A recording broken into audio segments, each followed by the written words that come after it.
these numbers are going to immediately be different as soon as you watch this video, but let's do some live math together. Let's get dangerous. Do some live math together here on YouTube, okay? And this is if you have the goal of being in the top 1% of Bitcoin holders, okay? If that's your goal, if you're interested in being the top 1% of Bitcoin holders, this is the math that you have to understand, okay? The price of a whole Bitcoin right now is $113,782.80 of United States of America fiat dollars, okay? If you just go on Google, type in price of Bitcoin. I like just the Google one because it just has a Bitcoin box and it has a USD box. And so you just do 0.21 in the Bitcoin box and then boom, it just gives it to you. I wrote it on the whiteboard here too. No idea if you can see it. $23,894.39 of United States fiat dollars, Republic credits. Okay. So that's the fiat equivalent, right? That's the fiat equivalent. Sitting here right now, today, in this moment, that's the fiat equivalent. The Bitcoin math that you have to understand is Bitcoin is unlike any other currency. Bitcoin has a hard cap supply, okay? There's no public founder that can issue more shares. There's no public founder that talks to the other, currency board of governors and is like, what should the supply be this year? Like, it just doesn't work like that. Like, there's no human politics. There's no, mining. Bitcoin mining does not affect how many Bitcoin there are. It's just a mechanism for releasing new Bitcoin, okay? Which, if you want to go watch mining videos, that's awesome. Maybe we'll do a mining deep dive. Maybe we will. But you have to understand that that's unlike anything else. And it's like, okay, so where does that come from? It comes because it's open source software. It's just open source software on the internet, been on the internet for 16 years now. If you choose to participate in the network, you're choosing to participate in the way that the software works. It's the same, like I use an iPhone and I'm choosing to participate in the way that the iPhone software works, right? The only difference is that iPhone has a public founder that can change the rules of the software, right? So I have to, every day I'm like choosing to be still okay with the way that the, founder of Apple and their team is, making the Apple software, right? Bitcoin, it's open, like it's just open to the public to work on Bitcoin, but everyone agrees on what the rules are and it just is what it is. And if you change the rules, if you download the software and change the rules, then you're no longer working on Bitcoin. You're working on a Bitcoin copy with different rules, which is sweet. Go off and do that. But that's no longer just the main thing. And so, okay, what does that have to do with being in the top 1% of holders? What it has to do with being in the top 1% of holders is you know how to do it. Like you fundamentally can just do the math very, very quickly and you know how to get in the top 1%. US dollars don't work like that because you're constantly being diluted and constantly being watered down and the value themselves don't hold value over time. The actual people in charge of United States dollars, they structurally are trying to devalue them at 2% a year. Sometimes they go under, sometimes they go over. And actually there's a big debate on whether they even can control it anyways. Okay? But the fact that the system is like intended to lose value every year, Bitcoin is the exact opposite of that. Bitcoin is just like, we're going to sit here and just have this hard cap and have this software that everyone understands the rules of and you know your place. Like you know your place, okay? So in order to be in, so why 0.21? Because 21 million divided by 0.21 gets you 100 million, okay? And then there's 8 billion people in the world. If you're in the top 100 million holders, you're 8 billion people in the world, you're in the top 1%, okay? A lot of smart people will point out in the comments also that it's actually higher than that, actually. When you look at a lot of corporations have already eaten up a lot of the supply or holding a lot of the supply. It's not free float. Satoshi's coins are lost.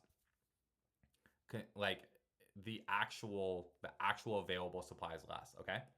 Now I want to address, so that's how you get in the top 1%. The math is just very simple, like that simple, okay?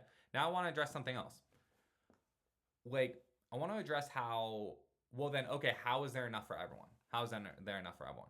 There's enough for everyone, and you should watch this YouTube video. You should search for the YouTube video, everything divided by 21 million. Everything divided by 21 million, it's like, I forget how long it is. It's somewhere between like 8 to 10 minutes, I think. Maybe up to 15, I'm not sure. But it's a really nice, like illustrated, great watch, okay? Everything divided by 21 million. The value created in the world, right? Like, so take money out of it for a second. Take Bitcoin and dollars out of it for a second. We all are just out in the world doing jobs and creating value, right? Like, again, whatever definition of value you want to use. Value is in the world. Things are valuable. Like I had a great coffee this morning. That was valuable. Someone helped bring that into my house. That was great and valuable, okay? Money is a tool to make the exchange of value faster and simpler. Like we all go back to like bartering and trading, right? But the problem is that that's clunky. Like that's very clunky because you have to like have the right thing to trade for the right thing, and the coincidence of needs and wants isn't there all the time, right? So money helps get everyone what they need and gets their value out into the world faster and easier, right? Dollars being the main technology for that siphons off that value. Like because when you're sitting on dollars, you're losing purchasing power, or like organically, structurally, from just sitting there, you're losing purchasing power. Bitcoin, by having a hard cap, no longer loses purchasing power. Bitcoin price in dollars is volatile for other reasons, but take that out for a second. Just simply back to like the world exchanging value, right? By the Bitcoin units being capped, if the Bitcoin units are capped, but then every single day more and more people are creating new value, creating new value, creating new value, there's no hole in this bucket where the value of the world being created is falling out of. So the Bitcoin units themselves become more valuable. The purchasing power becomes more valuable. You're able to get more goods and services for those Bitcoin units. So that's the way that there's enough for everyone. That's the way that there's enough for everyone, because the value being created in the world just continues to get divided into the units that are standing there. Whereas fiat money, it's like we're creating value, but then also some of the value is like being siphoned off and lost. It's like filling a bucket with water in it, or it's like a melting ice cube, okay? Okay, so why is the price volatile then? Why is the price volatile? The price is volatile for the same reason that you have the opportunity to be a top 1% holder for a little under 24,000 US dollars. That's the reason. Because it's a new technology and people are trying to figure it out. There's people that are watching this video that are like, no, I don't buy that at all. There's people that are watching this video and have like, been using Bitcoin as their currency for a long time. And then there's people that are in the middle that still use dollars and still use Bitcoin, right? And so everyone is trying to figure out if Bitcoin is the real deal and if it's going to go the distance on like becoming a bigger and bigger force in the world, and if it has the opportunity to be the next money, to actually be a part of that value exchange. So yes, like, are you taking a little bit of a risk-adjusted bet on owning 0.21 Bitcoin? Absolutely. Like, yeah, absolutely. That's exactly where the opportunity lies. And is that you're choosing to have a different thesis than the majority of the world. The majority of the world still just like does their value, and then measures it in fiat, and they never really look into like the structural problems that fiat money has. Or again, was fiat money better than bartering? Yeah. Like, yeah, it helped the world. It definitely helped the world. Now, is there new money that's even better? Yeah, there is.